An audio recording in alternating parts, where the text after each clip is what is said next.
Global পয়েন্টের পক্ষ থেকে আপনাদের সবাইকে স্বাগত জানাচ্ছি। যুক্তরাষ্ট্রের সঙ্গে সম্ভাব্য সামরিক সংঘাতের আশঙ্কা এবং পারমাণবিক কর্মসূচি নিয়ে টানাপোড়েনের মধ্যে ইরান নতুন করে মাথাচাড়া দিয়ে উঠেছে জেনজি প্রজন্মের সরকার বিরোধী বিক্ষোভ। একদিকে বাইরের হুমকি, অন্যদিকে দেশের ভেতরের তরুণদের ক্ষোভ, দুই চাপে ক্রমশ কোণঠাসা হয়ে পড়ছে তেহরান। আন্তর্জাতিক সংবাদ সংস্থা রয়টার্স, বিবিসি, এপি নিউজ এবং আল জাজিরার প্রতিবেদনে বলা হয়েছে, ইরান এখনো সরাসরি সংঘাতে না গড়ানোর চেষ্টা করছে।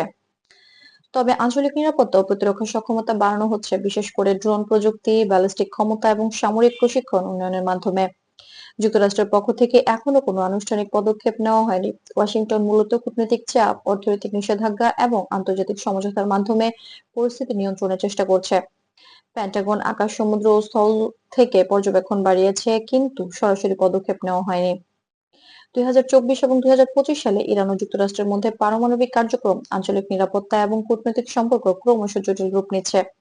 বিশ্লেষকরা বলছেন, পরিস্থিতি সংবেদনশীল হলেও এখনো সরাসরি বৈশ্বিক সংঘাতের পর্যায়ে পৌঁছায়নি। আন্তর্জাতিক শক্তিগুলো, বিশেষ করে ন্যাটো এবং পশ্চিমা দেশগুলো, কূটনৈতিক এবং অর্থনৈতিক সমাধানের উপর গুরুত্ব দিচ্ছে।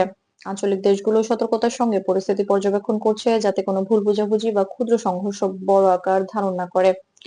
বিশ্বস্ত আন্তর্জাতিক প্রতিবেদনে বলা হয়েছে, ইরানের বর্তমান প্রস্তুতি এবং জেএনজি বিক্ষোভ একদিকে দেশের অভ্যন্তরীণ রাজনৈতিক চাপের ইঙ্গিত দেয়, অন্যদিকে আঞ্চলিক ভারসাম্য বজায় রাখার প্রচেষ্টা। সরাসরি সংঘাত না ঘটিয়ে কূটনৈতিক সমাধান ও আঞ্চলিক সমঝোতাকে উভয় পক্ষ অগ্রাধিকার দিচ্ছে। সব মিলিয়ে বলা যায়, ইরানের অভ্যন্তরীণ বিক্ষোভ এবং বাইরের হুমকি পরিস্থিতিকে সংবেদনশীল রাখলেও আন্তর্জাতিক পর্যবেক্ষকরা মনে করছেন, বর্তমানে সরাসরি সংঘাতের সম্ভাবনা সীমিত। আঞ্চলিক নিরাপত্তা, কূটনৈতিক উদ্যোগ এবং আন্তর্জাতিক মধ্যস্থতায় ভবিষ্যতের গতিপথ নির্ধারণ করবে। এরকম নির্ভরযোগ্য আপডেট পেতে এবং আন্তর্জাতিক বিশ্লেষণ ভিত্তিক নির্ভরযোগ্য খবর জানতে আমাদের সঙ্গেই থাকুন। এই ছিল গ্লোবাল পয়েন্টের পক্ষ থেকে আজকের প্রতিবেদনে। চ্যানেলটি সাবস্ক্রাইব করতে ভুলবেন না।